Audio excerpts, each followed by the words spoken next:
cerita novel Perintah Kaisar Naga bab selanjutnya. Ojo lali subrek, like and comment ya, yuk gasken.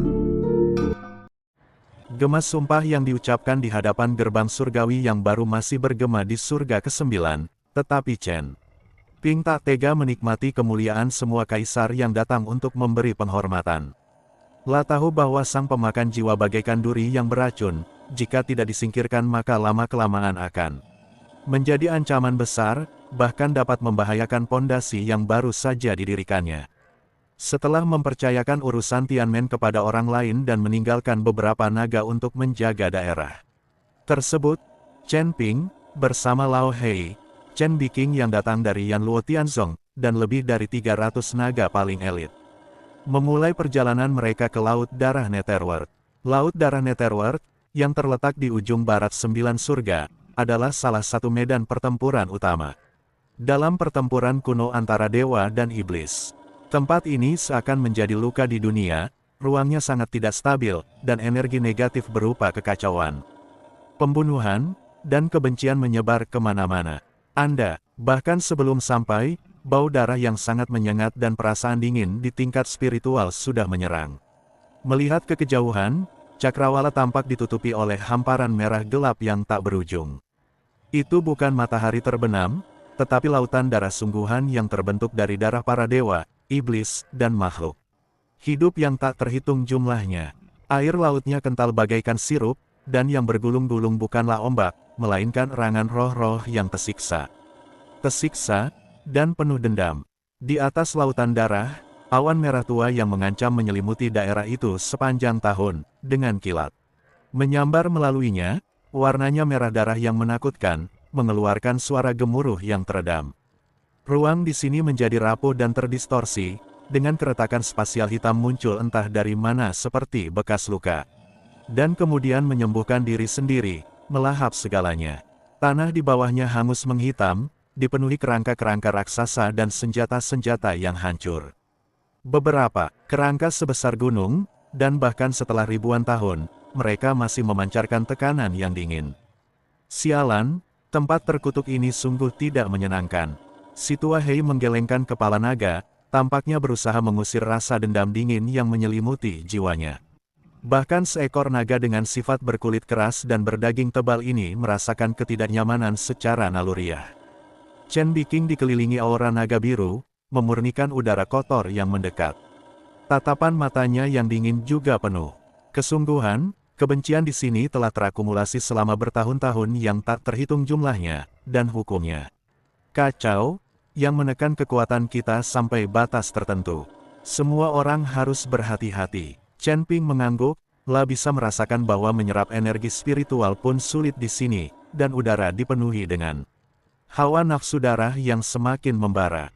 Jika bukan karena kemampuannya menyerap energi jahat dan fondasinya yang kuat, dia mungkin tidak akan mampu mempertahankan penerbangan. Berdasarkan fragmen ingatan tetua tulang jahat dan petunjuk yang dikumpulkan kemudian, sarang pemakan jiwa seharusnya berada di jurang pemakaman jiwa, jauh di dalam laut darah.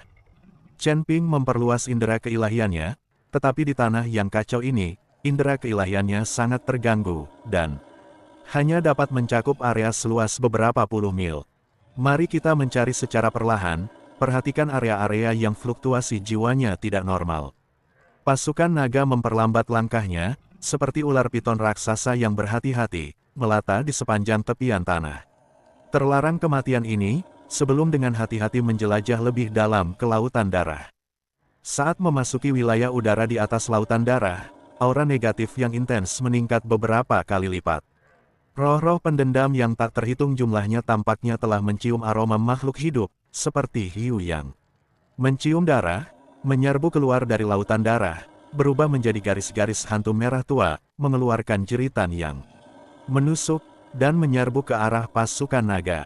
Roh-roh pendendam ini tidak kuat secara individu, tetapi jumlah mereka begitu besar hingga hampir tak terbatas. Terlebih lagi, mereka tak kenal takut dan serangan mereka langsung menyasar jiwa-jiwa, membuat mereka cukup merepotkan. Sucikan mereka. Chen Ping memberi perintah. Chen Biking mengambil inisiatif, kinaga azurenya berubah menjadi hujan cahaya biru yang memenuhi langit.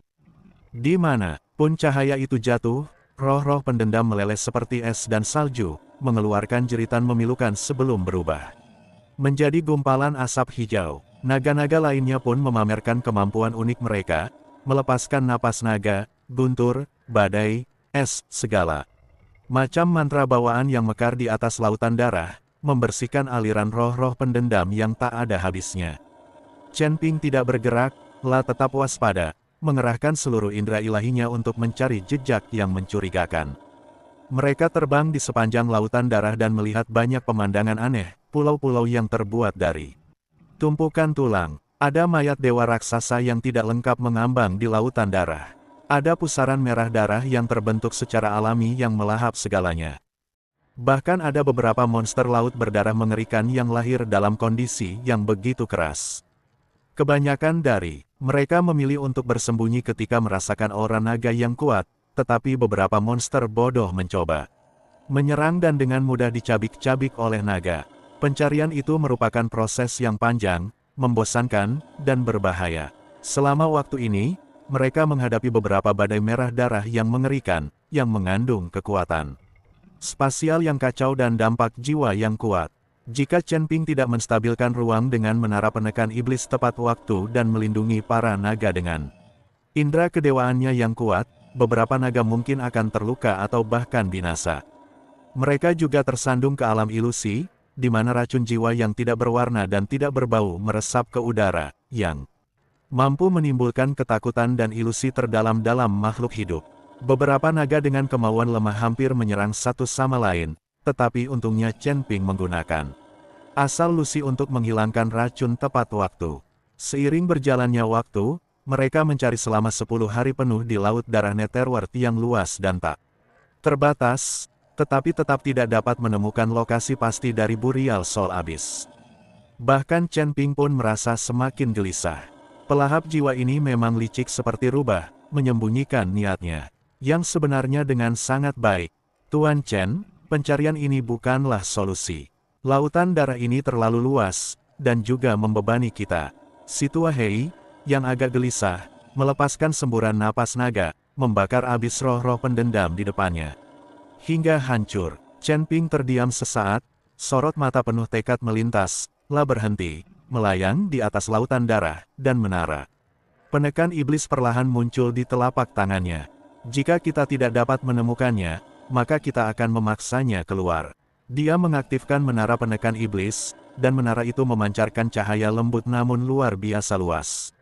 Sebuah kekuatan yang menarik dan menekan jiwa-jiwa dewa, terutama jiwa-jiwa dewa jahat, menyebar ke segala arah seperti riak dari pusat menara. Sebagai musuh bebuyutan jiwa, menara penekan iblis bagaikan mercusuar di tengah kegelapan laut darah Netherworld. Tempat roh-roh pendendam bertebaran. Menara ini pasti memiliki kepekaan dan daya tarik khusus bagi jiwa-jiwa sisa setingkat. Pemakan jiwa, benar saja. Kurang dari waktu sebatang dupa telah berlalu sejak menara penindas iblis melepaskan kekuatan penuhnya. Berdengung, sekitar 1000 mil jauhnya dari mereka, lautan darah tiba-tiba mulai mendidih hebat, dan pusaran besar tanpa dasar perlahan terbentuk. Di tengah pusaran itu, fluktuasi jiwa yang mengerikan, jahat, dan sangat kuat namun agak halus perlahan-lahan terbangun, seperti binatang purba yang tertidur. Chen Ping sangat akrab dengan fluktuasi jiwa itu, tak lain adalah Soul Devourer. Ketemu, kilatan cahaya melintas di mata Chen Ping, menyingkirkan menara penekan iblis dan memimpin pasukan klan naga untuk bergegas menuju pusaran. 1000 mil dapat ditempuh dalam sekejap. Pusaran itu sangat besar, diameternya ratusan mil, dan darah yang berputar seperti pintu masuk neraka, memancarkan kekuatan hisap yang dingin. Di tengah pusaran itu, tidak ada kegelapan total, melainkan cahaya redup dan menakutkan yang memancar darinya. Seolah-olah ada surga tersembunyi. Jurang jiwa, sepertinya ini tempatnya. Chen Ping dapat merasakan adanya penghalang spasial independen di bawah pusaran tersebut. Ayo, turun. Dengan keterampilan dan keberaniannya yang luar biasa, ia memimpin, berubah menjadi seberkas cahaya dan menyerbu langsung ke pusat pusaran. Lao Hei, Chen Biking, dan naga lainnya mengikuti dari belakang. Setelah melewati penghalang darah yang kental dan membran spasial yang kuat, pemandangan tiba-tiba terbuka di Hadapanku, ini bukanlah jurang gelap seperti yang mungkin dibayangkan, tetapi ruang bawah tanah yang luas, kosong, dan menakutkan. Langit berwarna merah tua, seperti darah beku, tanpa matahari, bulan, atau bintang, hanya cahaya redup yang datang.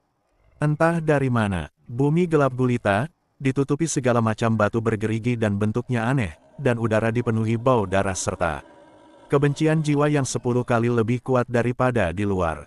Tepat di tengah-tengah ruangan itu berdiri singgasana raksasa yang terbuat dari tengkorak yang tak terhitung jumlahnya. Sosok yang duduk anggun di singgasana.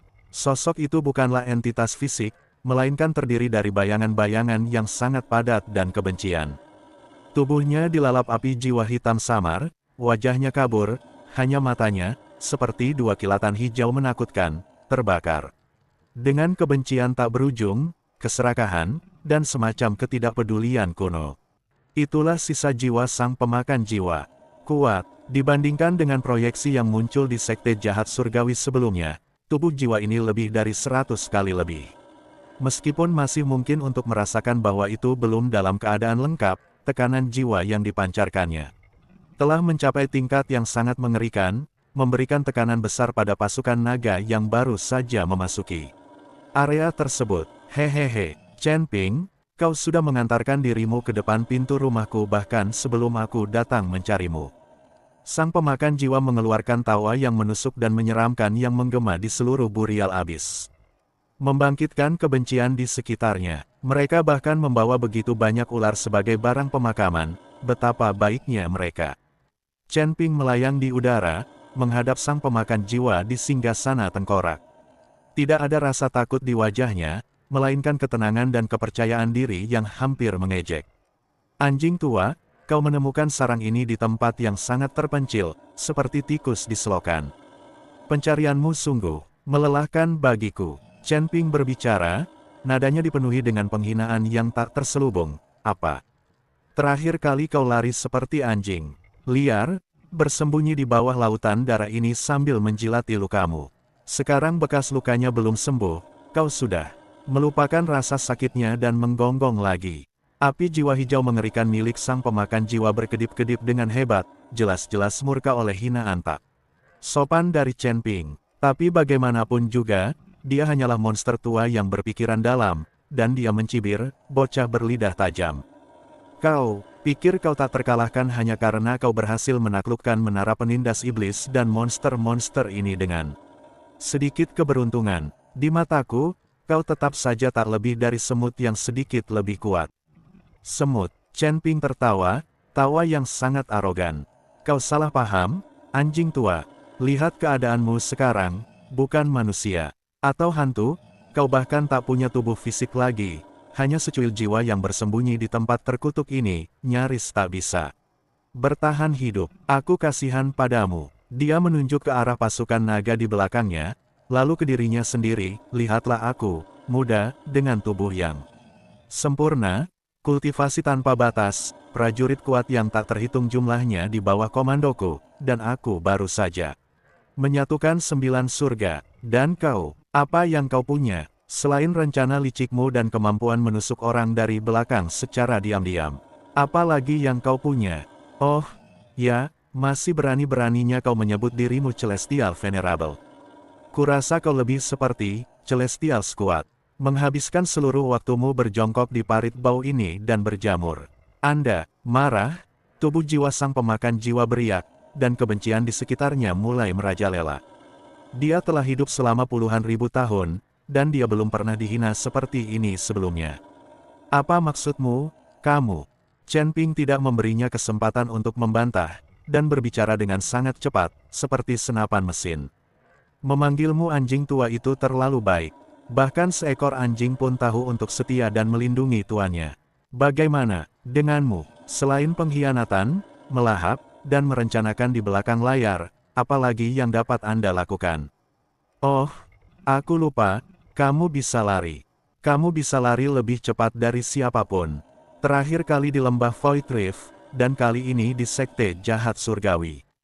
Caramu kabur itu sangat terlatih sampai-sampai bikin hati merinding. Mau aku ajarkan beberapa teknik kabur yang lebih elegan? Biar kamu nggak kelihatan menyedihkan lagi kalau dikejar. Kejar kayak anjing liar, Petef. Si tua hitam di belakangnya tak kuasa menahan tawa. Meski ia segera menahannya, gemetar tubuh naganya menunjukkan bahwa ia kesulitan menahan diri. Naga-naga lainnya juga memiliki tatapan aneh di mata mereka, ingin tertawa tetapi tidak berani. Dasar bocah nakal, kau minta mati. Sang pemakan jiwa benar-benar menembus pertahanannya. Api jiwa hijau hantunya langsung berubah menjadi merah. Darah, dan tekanan jiwa yang mengerikan meletus sebagai letusan gunung berapi. Seluruh Burial Soul Abyss bergetar hebat di bawah amarahnya. Aku akan mengekstrak jiwamu dan membakarnya dengan api iblis 9 Netherworld selama 10.000 tahun. Aku akan memastikan kau tidak akan pernah bereinkarnasi. Cek, mulai tidak sabar. Kau sudah terburu-buru. Aku bahkan belum mulai menunjukkan keahlianku. Dengan kelicikanmu yang terbatas, pantas saja kau masih jadi rubah tua yang mencurigakan setelah bertahun-tahun. Kurasa kau sebaiknya tidak menyebut dirimu pemakan jiwa lagi. Bagaimana kalau, Tuan Kecil, atau Tuan Kecil, berpikiran, itu lebih cocok dengan kepribadianmu. Chen Ping menepuk dadanya, tampak heroik. Ayo, buka mata anjingmu lebar-lebar dan lihatlah dengan jelas, kakek ini berdiri di sini hari ini. Bukankah kau ingin mengambil jiwaku? Bukankah kau ingin membakarku? Ayo, aku, kakekmu, akan menggunakan kultivasi manusia abadi tingkat 6-ku untuk menghadapi sisa jiwa monster kuno ini yang telah hidup entah berapa tahun. Aku bahkan bisa mengatasinya dengan satu tangan. Kalau kau gentar sedikit saja, aku akan mengganti nama keluargaku menjadi namamu.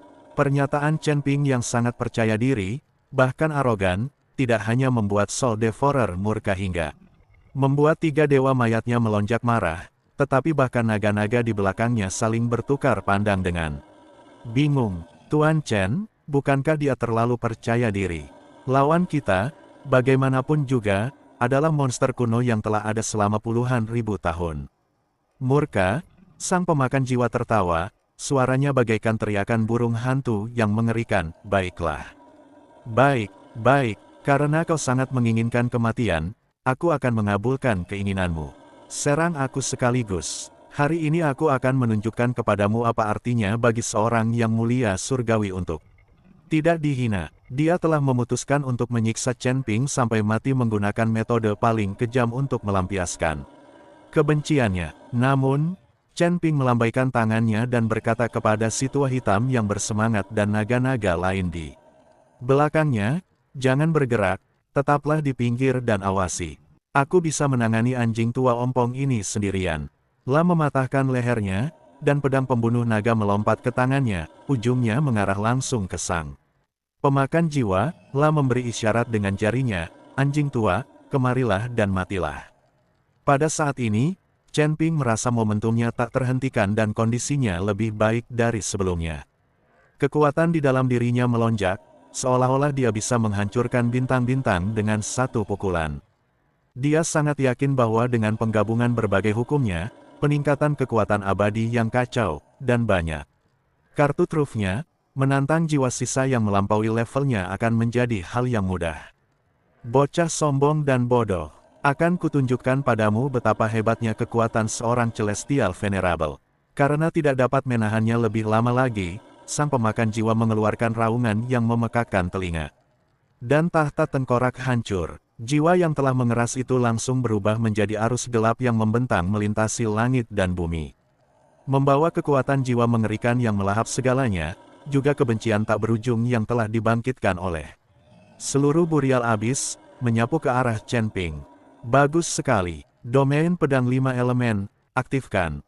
Perlambat waktu. Distorsi ruang. Chen Ping mengeluarkan raungan panjang dan menyerbu ke depan tanpa rasa takut.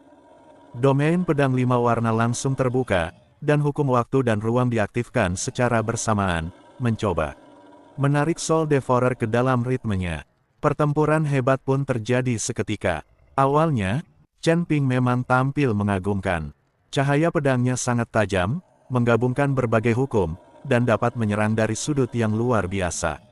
Memaksa aliran kekuatan jiwa sang pemakan jiwa untuk terus terbelah dan mengelak.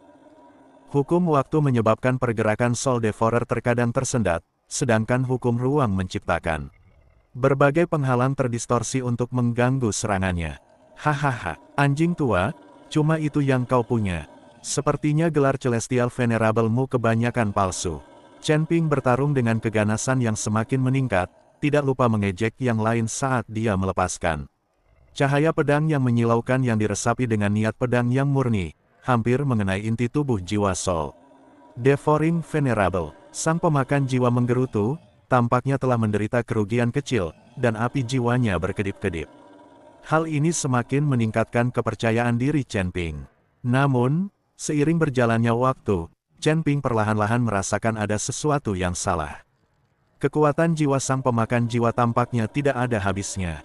Terlebih lagi, penguasaannya terhadap kekuatan jiwa mencapai tingkat yang tak tertandingi. Ketika cahaya pedang Chen Ping menebas jiwanya, hanya menyebabkan beberapa kerusakan kecil, yang kemudian segera terisi kembali oleh kebencian yang muncul dari area di sekitarnya. Sedangkan untuk serangan yang menyasar jiwa, sang pemakan jiwa memperlakukannya sebagai sesuatu yang tidak berarti, dan bahkan dapat melahap dan mengasimilasinya. Yang lebih mengerikan adalah Soul Devourer memiliki pengalaman bertempur yang luar biasa kaya. Dia tampaknya mampu memprediksi setiap serangan yang akan dilancarkan Chen Ping, dan selalu berhasil menetralkannya dengan biaya minimal. Serangan baliknya, meski tampaknya sederhana, seringkali secara langsung menargetkan kelemahan halus dalam pengoperasian hukum Chen Ping, atau mengikis kelemahan dalam asal-usul jiwa sucinya. Ledakan. Setelah bentrokan langsung, domain pedang 5 elemen Chen Ping bergetar hebat dan hampir hancur.